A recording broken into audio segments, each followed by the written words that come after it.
Shalom, selamat pagi sahabat Kristus pendengar renungan dimanapun berada. Bersyukur bahwa Tuhan telah membangunkan kita pada pagi hari ini dengan memberikan kita kesehatan, kekuatan untuk mengawali aktivitas hari ini. Di pagi hari yang indah ini, mari kita awali dengan mendengarkan renungan firman Tuhan dalam kitab Yeremia pasal 50 ayat 17 sampai dengan ayatnya yang ke-20 dengan tema pengampunan dari Allah tak terbatas.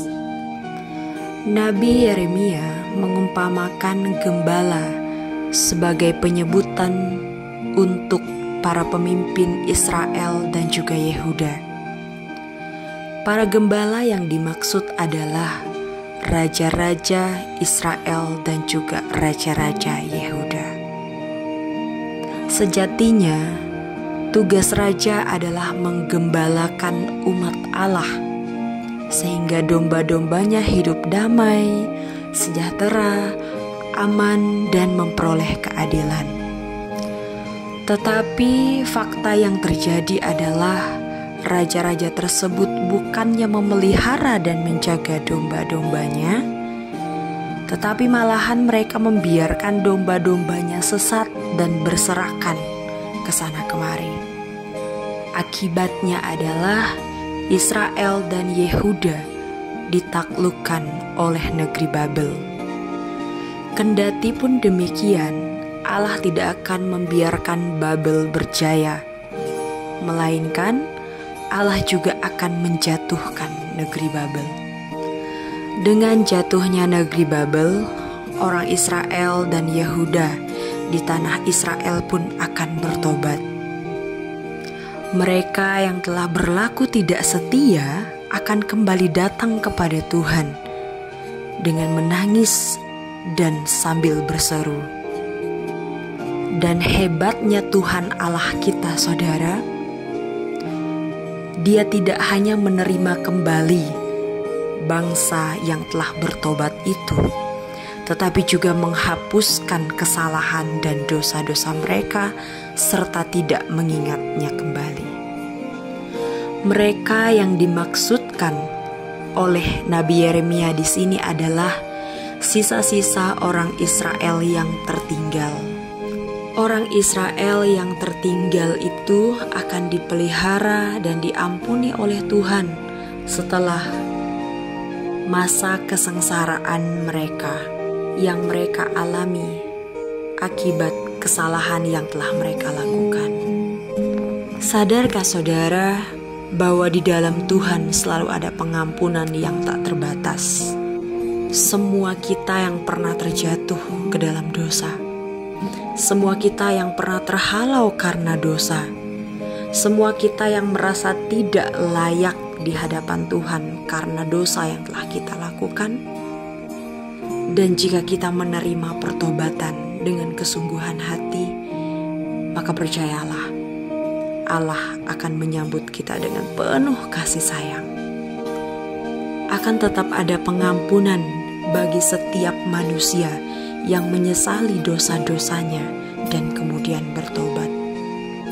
Sebagai manusia yang tidak sempurna, manusia yang masih hidup di dalam daging, mari kita bersama menjadikan pertobatan sebagai sikap dan gaya hidup di setiap harinya.